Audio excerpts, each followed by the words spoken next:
여러분 우리 오늘 함께 볼 말씀은 누가복음 13장 6절에서 9절까지의 말씀입니다. 누가복음 13장 6절에서 9절까지의 말씀입니다. 우리 함께 봉독하도록 하겠습니다. 예수께서는 이런 비유를 말씀하셨다.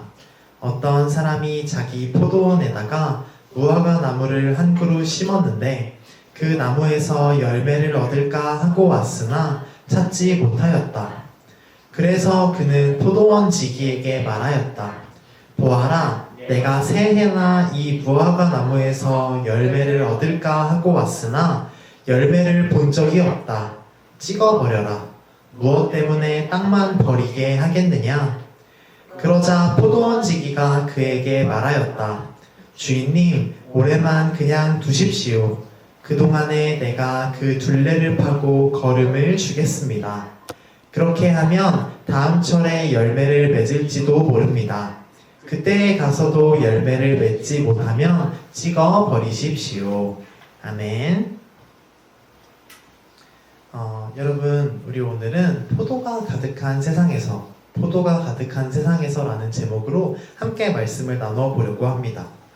우리 남은 1월 동안은 올 한 해 2025년 어린이 교회가 진행할 어떤 일들에 대해서 간략히 나누고 배워보려고 해요. 앞으로 있을 1년의 예고편 같은 시간이 올 1월이 될 거예요. 전도사님은 올 한 해 어린이 교회의 표어를 고민했어요. 사실 작년부터 굉장히 고민을 많이 했습니다. 고민 끝에 전도사님은 올 한 해 어린이 교회의 표어를 이렇게 정해봤어요. 슬로우 글로우라고 정했어요. 영어로 돼 있어서 조금 어렵지만 한글로 번역하자면 느린, 빛나다 이런 뜻이죠. 우리 2025년에는 저 두 가지 가치를 잘 배우고 몸에 익히면 좋겠어요. 빠른 세상에서 느리게 살아가는 방법을 배우고 또 어두운 세상에서 빛을 내는 방법을 배우면 참 좋겠다라는 생각을 했었죠. 또 저 두 단어가 합쳐져서 막 반짝 빛나고 사라지는 것이 아니라 되게 뭉근하게 느리지만 오래도록 빛을 내는 그런 촛불과 같은 어린이들이 되면 좋겠다. 이런 생각으로 저 표어를 정했어요. 이런 의미로 저 표어를 정하고 보니까 저 문구가 올리브영에 있는 거예요. 어떤 화장품 회사 이름인 것 같더라고요. 그래서 우리와 더 잘 어울리지 않나 이런 생각을 하기도 했습니다. 그래서 오늘은 그 시작으로 저 슬로우라는 단어, 느린이라는 단어에 집중해서 함께 말씀을 나눠보려고 해요. 다음 주는 당연히 글로우, 다음 단어에 대해서 배우겠죠? 그리고 그 마지막 주는, 1월의 마지막 주는 이런 가치들을 통해 올 한 해 진행할 캠페인 하나를 소개하려고 해요.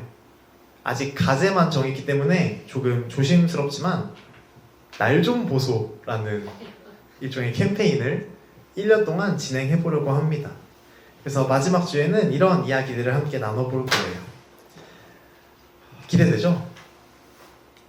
어쨌든 오늘 말씀으로 돌아와서 오늘 우리가 읽었던 말씀은 예수님께서 제자들에게 하신 비유예요. 그 비유에는 두 명의 등장인물이 나와요. 먼저는 포도원 주인과 다음은 포도원 지기, 이렇게 두 사람이 등장하죠. 포도원 주인은 말 그대로 이 포도원, 포도밭을 가진 소유주, 땅을 가진 사람이에요. 그리고 포도원 지기는 포도원 주인에게 고용되어서 그 포도원을 잘 담당해서 가꾸는 농업인이죠. 그런데 어느 날 포도원 주인이 자신의 포도원에 무화과 나무 한 그루를 심어요. 성경이 한 그루라고 명확하게 밝히고 있는 걸로 봐서 아마 이 포도원 전체에서 첫 번째 그리고 유일한 무화과 나무였을 확률이 높겠죠. 그리고 그 한 그루가 심어진 이유는 오래 생각하지 않아도 알 수 있어요. 포도원 주인은 왜 무화과 나무를 심었을까요? 질려가지고. 맞아요. 주인이 열매를 먹고 싶어서 심은 거예요. 만약에 은우 말대로 포도만 먹고 살 수 있었다면 이 주인은 뭐 무화과 나무를 심을 이유가 없었겠죠. 그냥 자기가 먹고 싶어서 심은 거예요. 그리고 만약에 무화과 장사를 하려고 했다. 장사를 하려고 했다면 더 많은 나무를 심었겠죠. 그러니까 정말 그냥 내가 먹고 싶어서 포도원 주인은 무화과 나무를 심은 거예요. 우리가 오늘 읽었던 말씀 7절에서도 주인이 열매를 얻으러 계속 포도원에 방문을 했다라고 밝히고 있어요. 그런데 이렇게 첫 번째 무화과 나무를 심은 사람이 이 무화과 나무에 대해서 얼마나 잘 알고 있을까요? 우리 교회에도 2층에 가보면 화분들이 정말 많이 있다는 것을 알 수 있어요. 목사님께서 그 화분들을 정말 열심히 돌보고 계시죠. 그런데 목사님도 이렇게 화분을 키우시는 경험이 처음이다 보니까 물을 언제 주어야 하는지, 또 잎은 언제 나는지 이 모든 것들을 잘 모르셨어요. 그리고 아직도 연구 중이시죠.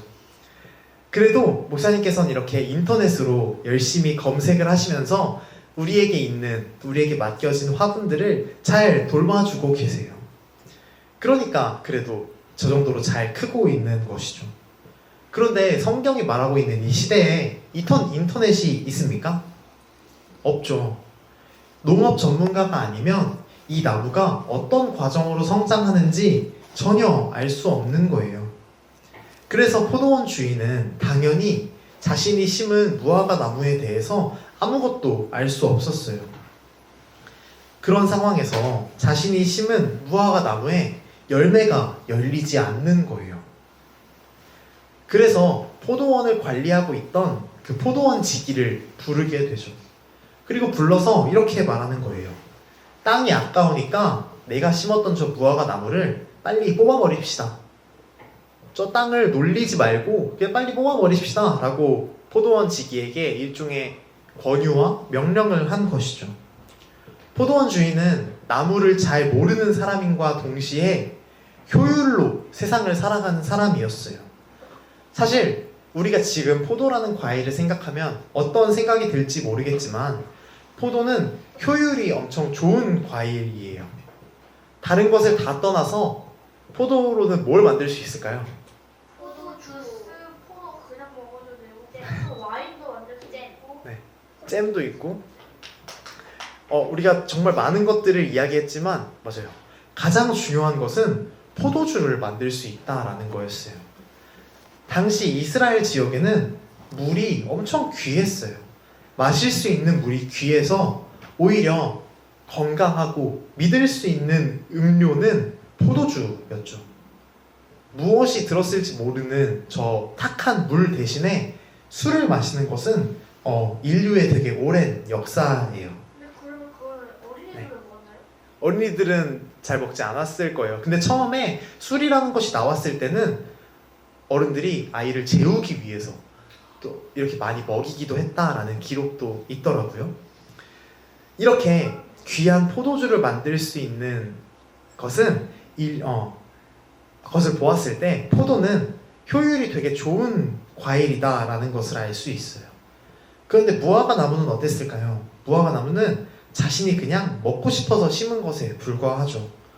무화과는 수확한다고 해도 아무것도 만들 수 없어요. 요즘에는 지호가 아까 이야기했듯이 과일로 잼도 만들고 할 수 있지만 당시에는 그렇지 않았거든요. 설탕이 이렇게 흔한 시기가 아니었기 때문에 잼을 만드는 문화도 없었어요.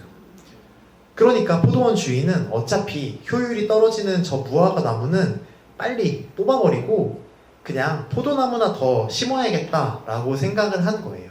차라리 돈을 더 벌자, 포도를 심자라고 생각을 한 거죠. 그런데 포도원 지기는 농업 전문가였고 농업에 종사하고 있는 사람이었어요. 그는 저 나무가 한 해를 더 보내면 열매를 맺을 수 있다라는 사실을 알고 있었죠.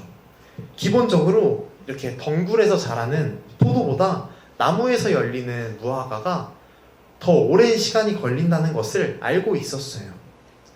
그는 자신이 3년 동안 가꿔왔던 그 나무에 대한 확신이 있었던 거예요. 그래서 포도원 지기는 그 주인을 설득합니다. 내년에도 열매가 없다면 그때 나무를 뽑는 것은 어떻겠습니까? 라고 설득을 한 거예요. 여기까지가 예수님이 말씀하신 이 포도원에 대한 비유입니다. 이 이야기를 가만히 보고 있자면 포도원이 우리가 살고 있는 세상 같다라는 생각을 하게 돼요. 세상에는 정해진 시간이 있어요. 모두가 지켜야 하는 시간이 있는 거예요. 우리 어린이들은 교육 과정에 맞춰 시간을 보내고 있지만 조금만 그 시간이 지나도 또 어른들에게는 이런 정해진 시간이 있죠. 몇 살에는 대학교를 가야 되고 몇 살에는 대학을 졸업해야 되고 또 몇 살에는 직업을 가져야 하고 몇 살에는 결혼을 해서 아이를 낳아야 한다라는 사회적으로 정해놓은 시간이 있어요. 그리고 그 시간에 맞춰 저 일들을 이뤄내지 못한 사람들은 사회에서 쓸모없고 이렇게 밀려난 사람처럼 취급되죠. 마치 모든 포도가 열매를 맺을 때 열매를 맺지 못한 그 무화과 나무를 주인이 뽑아버리라고 한 것처럼 말이에요. 그러나 포도원지기 같은 예수님은 모두에게 각자의 때가 있음을 알고 계세요. 그래서 예수님은 기다리시죠. 모두가 이 시간에는 이렇게 해야 합니다 라고 우리에게 강요하지만 예수님은 그러지 않아도 괜찮다고 또 조금 느리게 가도 우리의 속도대로 가도 괜찮다고 말씀하시는 거예요. 이건 사실 효율적인 것과는 거리가 멀죠. 효율적으로 가려면 포도원 주인이 제안했던 대로 열매를 잘 맺는 그 포도만 남기고 나머지는 다 뽑아버려야 돼요. 사회에서도 똑같죠. 돈을 잘 벌고 똑똑하고 일을 잘하는 사람들만 남기고 나머지는 어떻게 되든지 신경 안 써버리면 돼요. 그게 효율적인 일이죠. 그런데 예수님은 기다리신다는 거예요. 기다리는 것은 기본적으로 시간을 써야 하고 효율적인 일이 아니니까요. 포도원지기가 무화과 나무를 1년 더 기다려보자 라고 한 것은 무화과 나무가 열매를 맺을 것이라는 확신도 있었지만 동시에 무화과 나무에 가지고 있는 애정과 애착 때문이기도 해요. 그래서 1년 더 기회를 주고 싶었던 것이기도 하겠죠. 이 얘기를 들으면 에이 무슨 무화과 나무에 애착이 있어요 라고 할 수도 있겠지만 식물을 키우는 건 역시 큰 애착이 생기고 사랑이 생기는 일이에요. 나중에 목사님께 여쭤보세요. 그런데 포도원지기가 3년 동안 키운 식물에게 가지고 있는 애착과 애정과는 비교도 안 될 만큼 큰 사랑을 예수님께서 우리에게 가지고 계세요. 그래서 예수님은 우리에게 계속 기회를 주고 싶어 하시고 계속 기다리시는 것이죠. 1년 더 하면서 우리를 돌봐주고 계시는 거예요. 그리고 예수님은 그냥 먼 발치에서 어떻게 하나 보자 하고 기다리고 계시는 것이 아니에요. 우리 처음 우리 다들 자전거 탈 수 있나요? 탈 수 있는 사람도 있고 탈 수 없는 사람도 있을 거예요. 예를 들어 처음 그 두발 자전거를 타는 사람이 있다고 우리가 생각해 봅시다. 이 사람의 목표, 이 사람이 이뤄내야 될 열매는 그 자전거를 혼자서 탈 수 있게 되는 그것이겠죠. 예수님은 그 사람을 그냥 저 멀리서 지켜보시면서 기다리시는 것이 아니라 바로 옆에서 자전거를 잡아주고 또 밀어주시면서 이 사람이 혼자 자전거를 탈 수 있게 되기를 그렇게 기다리시는 거예요. 우리를 그냥 기다리시는 것이 아니라 세심하게 잡아주고 밀어주시면서 돌봐주시는 것이죠. 마치 포도원지기가 주인에게 1년의 시간 동안 내가 둘레를 파고 걸음을 주면서 돌보겠습니다 라고 이야기했던 것처럼 예수님은 우리를 곁에서 돌봐주시면서 기다리시는 거예요. 우리는 그러니까 천천히 열매를 맺으면 돼요. 예수님이 우리를 돌봐주고 계시니까요. 그리고 우리가 이렇게 천천히 느리게 가서 꼭 다른 사람들과 똑같은 열매를 맺을 필요도 없어요. 포도원지기가 무화과 나무에게 기대하던 열매는 무엇일까요? 너무 당연한 질문인가요? 맞아요. 포도원지기가 무화과 나무에게 기대하는 건 다른 나무들이 다 맺는 포도가 아니라 무화과 나무만이 맺을 수 있는 그 무화과 열매였어요. 물론 아까 이야기했듯이 포도는 유익하고 쓸모가 많은 과일이죠. 반면 무화과는 쓰임이 많지 않아 보여요. 게다가 무화과는 여러분 혹시 무화과의 뜻을 알고 있나요? 냄새가 없는 말이야? 무화과는 없을 무에 꽃화자를 쓰고 있어요. 꽃이 없는 과일이라고 해서 무화과라고 부르는 거예요. 되게 투박해 보여요. 실제로 무화과 나무에는 꽃이 열리지 않거든요. 포도와 비교하면 쓸모로 보나 겉으로 보나 볼품없어 보이는 것이 무화과예요. 그러나 무화과는 무화과만이 줄 수 있는 맛이 있죠. 덩굴 식물인 포도가 주지 못하는 그늘도 무화과 나무에는 있어요. 우리가 맺어야 하는 열매도 이런 것일 수 있는 것이죠. 예수님께서는 우리가 열매 맺을 날을 기다리고 계시지만 꼭 그 열매가 세상에서 원하는 돈과 명예 같은 열매가 아닐 수도 있는 거예요. 포도원지기가 무화과 나무에게 포도를 기대하지 않았던 것처럼 예수님께서 우리에게 기대하시는 열매는 돈과 명예가 아니라 우리만의 열매인 것이죠. 그리고 우리가 맺어야 하는 열매는 이미 성경에 나와 있어요.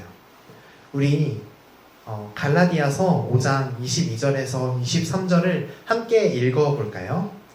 오직 성령의 열매는 사랑과 희락과 화평과 오래 참음과 자비와 양선과 충성과 온유와 절제니 이 같은 것을 금지할 법이 없느니라.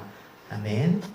이렇게 사랑, 희락, 화평, 오래 참음, 자비, 양선, 충성, 온유, 절제, 우리는 이런 열매들을 맺어야 한다라고 성경은 이야기하고 있어요. 이런 성령의 열매들은 돈과 명예보다 투박해 보이기도 하죠. 또 그렇게 다양한 쓸모가 있나? 이런 생각이 들기도 해요. 저것들로 우리가 장난감을 하나 살 수 있나? 음식을 하나 살 수 있나? 뭐 이렇게 쓸모가 없어 보이기도 하죠. 결정적으로 저 열매들은 훨씬 오랜 시간이 걸려요. 돈을 버는 것보다 사랑하는 것이 느리고 어려운 일이죠. 그러나 그 긴 기다림 끝에 그 열매들을 우리가 맺게 되었을 때 우리에게는 비교할 수 없을 만큼 큰 기쁨이 있을 거예요. 온통 포도가 가득한 곳에서 긴 시간 끝에 수확해낸 그 무화과의 맛이 얼마나 달콤할까요? 예수님의 방법은 그런 거예요. 긴 시간이 걸려도 느려도 우리가 하나님께서 기뻐하시는 좋은 열매를 맺기를 기다리고 계시죠. 그런 예수님을 따르는 일은 빠르고 치열한 포도원에 놓여진 무화과 나무 같은 입장이 되는 거예요. 효율과 쓸모가 중요한 세상에서 사랑하고 모두가 함께하는 세상을 꿈꾸어야 하니까요. 누군가는 느리다고 우리를 구박하고 뽑아버리려고 할 때가 있을 거예요. 그러나 걱정 마세요. 예수님은 우리를 지켜주시고 또 돌봐주시고 기다려주고 계시니까요. 여러분, 그러니 우리 천천히 갑시다. 예수님께서 우리에 대한 확신이 있으시고 우리를 아끼셔서 우리를 기다리고 계세요. 만약에 빠르고 효율적인 것이 예수님의 방법이었다면 모든 밭이 포도로 채워졌겠죠. 그리고 앞서 이야기했듯이 똑똑하고 일을 잘하는 사람들로만 세상이 채워질 거예요. 그러나 예수님의 방식은 그런 단순한 것이 아닌 것이죠. 우리가 한 목적지로 간다고 쳤을 때 우리는 빠르게 갈 수 있어요. 어린이 보호구역이나 이런 것들을 다 무시하고 빠르게 달리면 그곳까지 더 빠르게 갈 수 있죠. 그러나 예수님은 우리가 이런 규칙들을 잘 지키면서 어린이들을 보호하고 또 노인들을 보호하고 그러면서 천천히 느린 속도로 예수님께 오기를 그렇게 기다리고 계신 거예요. 그러니까 우리 당당히 또 천천히 우리만의 속도로 이 포도가 가득한 포도원을 살아가는 무화과 나무들이 되면 좋겠습니다. 우리 함께 기도하겠습니다.